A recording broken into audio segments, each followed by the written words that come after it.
राधे राधे। शर्मा जी की कहानी चैनल पर आप सबका हार्दिक हार्दिक स्वागत, अभिनंदन। 30 नवंबर को है उत्पन्ना एकादशी। इस दिन एकादशी की उत्पत्ति हुई थी, इसलिए जो भी इस एकादशी का व्रत करता है या महत्व को सुनता है, इसकी कथा को सुनता है, तो उसको अथाह पुण्य की प्राप्ति होती है। चंद्र व सूर्य ग्रहण में दान देने से और कुरुक्षेत्र में स्नान करने से जो पुण्य प्राप्त होता है, वही पुण्य मनुष्य को एकादशी का व्रत करने से मिलता है। अश्वमेघ यज्ञ करने से जो पुण्य प्राप्त होता है, उससे 100 गुना पुण्य एकादशी को उपवास करने से मिलता है। 1000 तपस्वियों को 60 वर्ष तक भोजन कराने से जो फल मिलता है, वह फल इस एकादशी का व्रत करने से प्राप्त होता है। जो पुण्य वेद पाठी ब्राह्मण को 1000 गो दान करने से मिलता है, उससे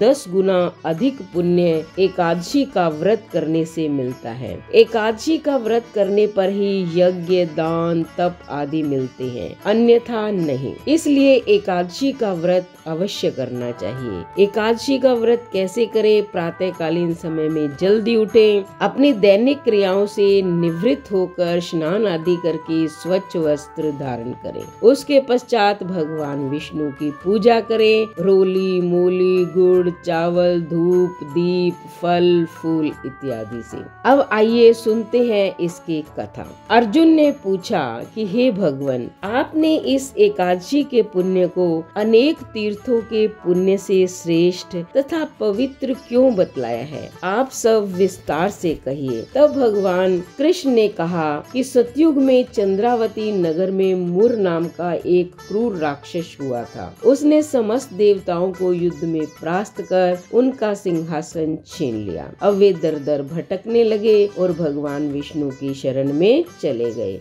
देवताओं की भलाई के लिए विष्णु भगवान ने मुर राक्षस से युद्ध कर उसकी सेना को अपने चक्र व गदा से छिन्न भिन्न कर डाला। उन्होंने अपने भीषण प्रहारों से मुर राक्षस को विदीर्ण कर दिया। घावों की पीड़ा से मुर राक्षस बेहोश हो गया। उसे मरा जानकर विष्णु भगवान विश्राम करने के लिए बद्रिका आश्रम की सिंहवती गुफा में चले गए। इधर मुर राक्षस चैतन्य होते ही बद्रिका आश्रम सिंहवती गुफा में जा पहुंचा और विष्णु भगवान की निद्रावस्था का लाभ उठाकर उन्हें नींद में ही मार डालना चाहा। तभी तत्काल विष्णु भगवान के शरीर से एक तेजोमयी दिव्य स्वरूप भीषण शस्त्रों से सज्जित कन्या प्रकट हुई। इस तेजस्विनी कन्या ने मुर राक्षस से भयंकर युद्ध किया। उसकी सेना को मारकर मुर का रथ चकनाचूर कर दिया, जिससे मुर राक्षस जमीन पर गिर गया और तेजस्विनी कन्या ने उसके ऊपर पैर रखकर मार दिया। सभी देवता जय जयकार करने लगे।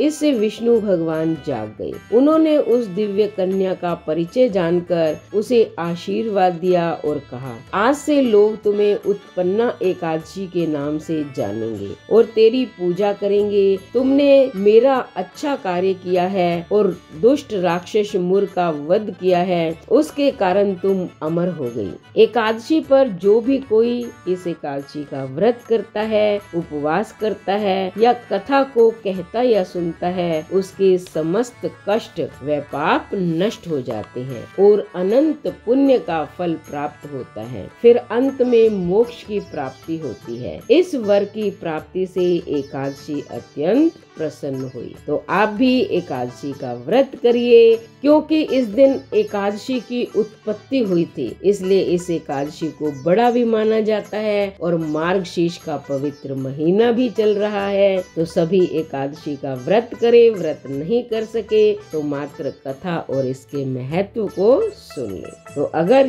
कथा आपको पसंद आई हो तो चैनल को सब्सक्राइब करें, लाइक और शेयर करें, कमेंट करें और बेल आइकन के बटन को दबाएं, ताकि ऐसी ही धार्मिक कथा कहानियों की वीडियो का नोटिफिकेशन सबसे पहले आपको मिले।